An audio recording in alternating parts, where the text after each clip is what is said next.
Muy buenas tardes, mi nombre es César Romero Chapiama, soy del pueblo quechua de la región San Martín, pertenezco a la Federación de Pepi Quechua, vivo en la Comuna Nativa Pongo del Guayana.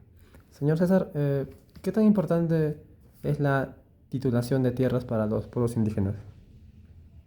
Bueno, al respecto de la titulación para los pueblos indígenas en el tema de sus territorios y, y en el ámbito de las comunidades nativas, la titulación para las comunidades nativas es prácticamente tener una persona, un DNI, ¿no? Que tiene un asegurado, ¿sí? Que ese DNI te legaliza y te otorga que tú eres hijo y que hijo de un padre, ¿no? Entonces, en ese sentido, para nosotros la titulación en las comunidades nativas es un documento muy importante para poder decir que nosotros en la parte legal, en la parte documental, para decir que realmente es de nosotros. Siendo así, nosotros, sea titulado o no sea titulado el territorio, toda una vida hemos conservado. Entonces, en ese ejemplo quiero dejarte claro que la importancia del título de los territorios de las comunidades nativas es para asegurar justamente de las empresas que vienen operando dentro de los territorios y poder asegurar y poder garantizar y hacer frente a toda organización criminal que viene operando dentro de los territorios. Ahora, ¿cuáles son los problemas que su comunidad ha vivenciado con respecto a la titulación de tierras? Ya, sí, si bien es cierto, la región San Martín, en el ámbito del territorio y de los territorios de las comunidades nativas, existen muchos tipos de conflictos. El Estado, por medio del gobierno regional, están otorgando concesiones, constancia de posesión y están también entregando concesiones a empresas que vienen en el tema de la madera, en el tema del monocultivo y en la invasión de tierra. Entonces, todos esos conflictos, todas esas amenazas, ese riesgo, ese problema, justamente viene porque no hay una voluntad política del Estado para que los territorios sean titulados o asegurados. Ahora, en base a su experiencia y en su comunidad, ¿qué significa el territorio para usted? Para nosotros, el territorio es todo. Significa que el territorio, los pueblos indígenas sin territorio, prácticamente, así en el término de hablar, somos muertos. ¿Por qué te digo? Porque el territorio, desde la primera generación que han existido en esos pueblos, el territorio era su hospital, su mercado, el territorio es todo lo que los pueblos indígenas anhelan, ¿no? En el espacio, en el ámbito de que, ¿por qué te digo que es un mercado? ¿Por qué te digo que es un hospital? Porque de ahí nosotros sacamos las plantas medicinales para poder curarnos, tanto a los niños, a la juventud, a la adolescencia, a la tercera edad, incluso a nosotros mismos, ¿no? Porque un ejemplo claro en el tiempo de la pandemia, nosotros hemos podido sobrevivir justamente porque existían dentro del territorio esas plantas medicinales. En el respecto que te digo en el tema para nosotros es un mercado, porque de ahí nosotros hacemos las prácticas ancestrales en tema de la caza, de la pesca, de ahí sacamos los productos para, para que hagan las biojoyerías, las semillas, las artesanías, o sea, los tejidos. Por eso decía, para nosotros el territorio de las comunidades nativas es voy a decir una palabra significativa que no tiene, ¿no? Que no tiene precio, ¿no? Porque ya hay toda una vida nos hemos subsistido, pues, porque no hay presencia del Estado justamente en esos territorios donde existen las comunidades nativas. Ahora, ¿cuáles diría que han sido los progresos que a lo largo de su trayectoria ha experimentado con respecto a la titulación de tierras? Los progresos, los avances que se ha llegado a realizar. ¿Han habido avances, si quiere? ¿O siente que en realidad no? En el tema de los procesos, yo creo que hasta la actualidad el avance que hemos podido hacer es justamente poder mitigar, poder frenar, poder calmar, voy a decir así, las aguas en el tema del abuso que hoy en día han hecho el Estado y las áreas naturales protegidas como el Parque Nacional Cordillera Azul y el área de conservación regional. Hemos podido tener un poco de tranquilidad porque hoy en día ya no operan los guardaparques en los territorios, ya no están haciendo presencia y ya no hay mucha discriminación hacia los pueblos indígenas. Entonces, sobre ese aspecto, nosotros sentimos que hemos avanzado algo, ¿no? Pero sin ayuda del Estado. Simplemente es por una lucha, trayectoria y por una voluntad política desde la organización de los pueblos indígenas, en conjunto con los aliados y la parte legal que hoy en día nos acompaña, ¿no? Entonces, en ese sentido, también hemos podido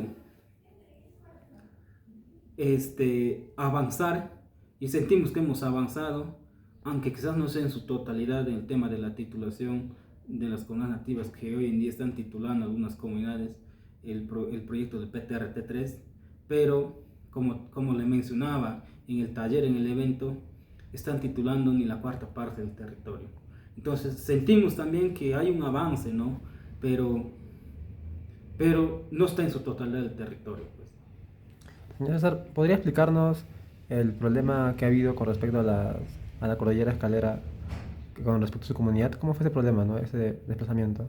Si bien es cierto,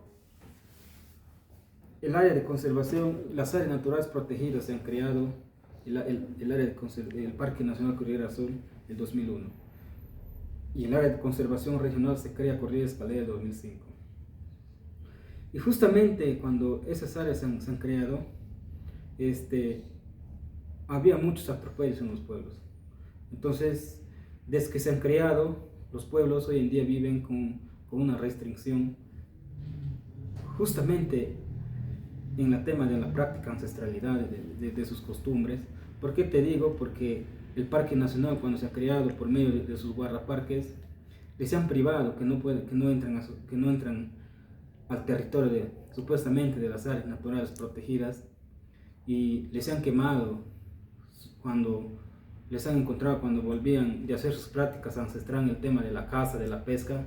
Les han quemado la carne, les han quemado el pescado, les han descomisado muchas cosas, e incluso un ejemplo claro, en la comunidad nativa de Cayanayaco, una hermana llamada María Leona ha sido despojada de su territorio, ¿no? de su chacra, de donde ella ha vivido. Le han quemado sus cacabales, su platanal, le han quemado la casa, y o sea, había mucha vulneración, mucho abuso, mucho maltrato cuando se ha creado el Parque Nacional Cordillera Azul. Ahora, al respecto del área de conservación regional, el 2005 se crea el área de conservación regional.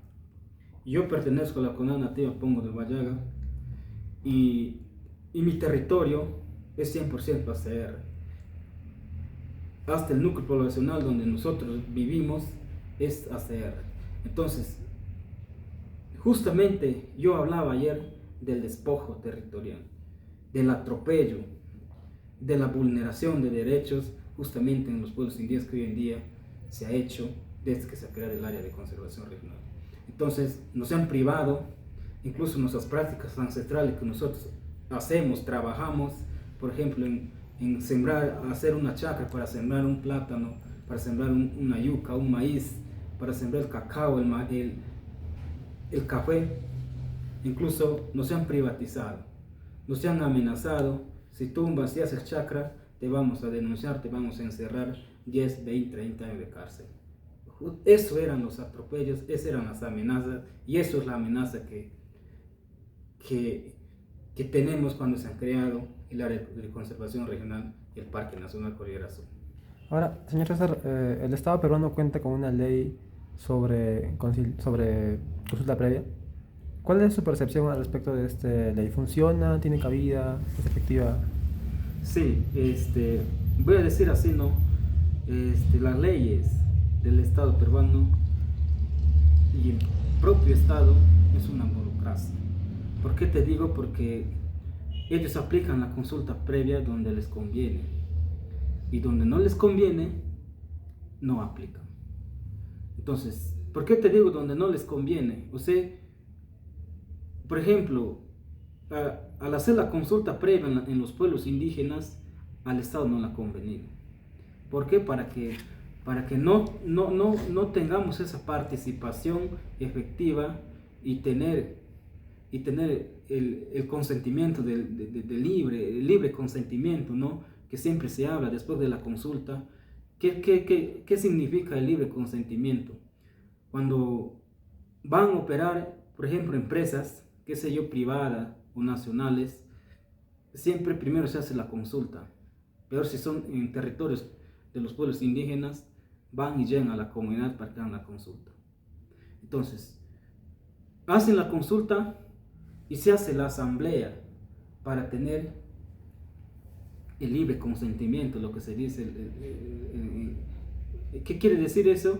De que después de analizar si los proyectos del Estado, las empresas, van a garantizar la seguridad y van a respetar las prácticas ancestrales que venimos practicando desde décadas, si todo eso respetan dentro de ese proyecto, dentro de esas empresas que van a operar, justamente de eso se habla el libre consentimiento, ¿no? Entonces, ahora la consulta previa, te digo que prácticamente para nosotros es en vano, porque no han hecho la consulta previa en los pueblos indígenas justamente cuando han concesionado esas áreas que existen dentro del territorio de las comunidades nativas. ¿Por qué te digo? Y puedo justificar que es en vano y te puedo decir que el Estado donde le conviene aplica y donde no le conviene no aplica. Entonces, para nosotros la consulta previa, claro, justamente también eso hemos exigido al Estado, ¿no? Que se haga la consulta previa, que vuelvan a hacer la consulta previa para poder tener el libre consentimiento, justamente para obtener participación en eso y poder analizar todos los riesgos que pudiera suceder, justamente que hoy en día están haciendo esas dos áreas, ¿no? Por eso decía, y vuelvo a repetirte, que para nosotros la consulta previa no existe. Por último, señor César, ¿qué mensaje le daría a los futuros dirigentes de su comunidad, a su comunidad, a las otras comunidades del Perú, de Latinoamérica, bueno, el mundo, ¿no? ¿Qué mensaje les daría para con ellos? Yo más que mensaje, dejarles, ¿no? Simplemente yo quisiera dejar un mensaje a la sociedad civil y, y a la juventud, a la adolescencia que hoy en día existe dentro del contorno del país peruano y a nivel mundial, que nos unamos, que empezamos a unirnos. Justamente hoy en día se está viendo el tema del cambio climático.